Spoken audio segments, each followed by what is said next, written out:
Oh guys, at the I almost said at the farm. It's not the farm. It's the shop. We're at the shop. We're working on the old Toyota frame. I got my good buddy Shaun here. He's gonna help me buff, and I'm gonna be doing more chopping. We got a whole bunch of stuff to chop off. The remainder of the IFS crap. Shaun's gonna go to town on the rear half of the frame. Stay in frame, and yeah, we'll just do a big time lapse for you guys. Put some cool music to it. So enjoy.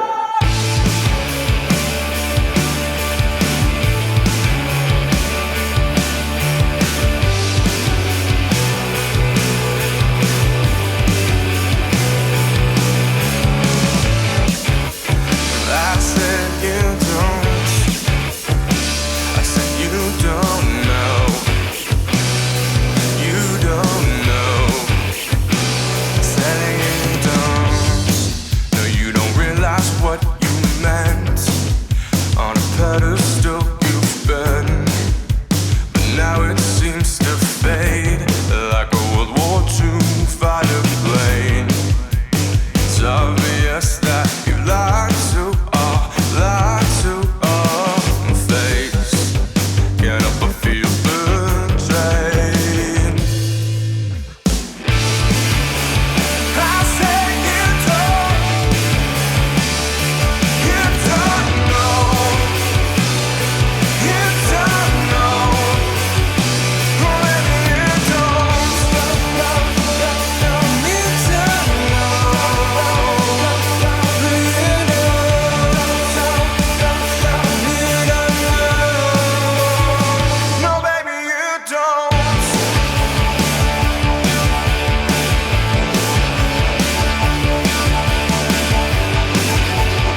productive hour and a half. We got both, well, I got a lot of stuff cut off the front half of the frame. Shaun did a really good job buffing and cleaning up the back half of the frame. He got that spare tire thing off. We got a whole big pile of crap that's unneeded, not necessary brackets. So weight reduction. I also got a lot of dirt out of the front half of the frame. We're gonna have to tip up the back half of the frame and get the rest of the dirt out, but yeah, a lot of progress. Like it looks really good. That buffer wheel did a real nice job. Cleaned it all up. Nice, fancy. Yeah. Got all this stuff ground down. We're gonna have to hit it with a flapper disc. I think once, well, is there anything else to grind off of this? I gotta rebuild that middle tube there. Yeah, because when I rebuild the middle tube, I'm gonna build my shock hoop so that I can do the triangulated shocks on the dirt. And then, yeah, there's still a bunch of cleanup on the front to do. I love this piece right here. I love that I was able to take that off in one piece. That is so satisfying. So satisfying. But got to do the other side for the engine mount. Cut all this crap off and then box it. I'm going to put a plate over the end of it right there. And then, yeah, she's coming. She's coming. Trying to have a rolling chassis by the end of the Sunday. Thank you, Mr. Shaun. Hello. So anyways, guys, that'll do it for today. Thanks for watching, and until next time, take care.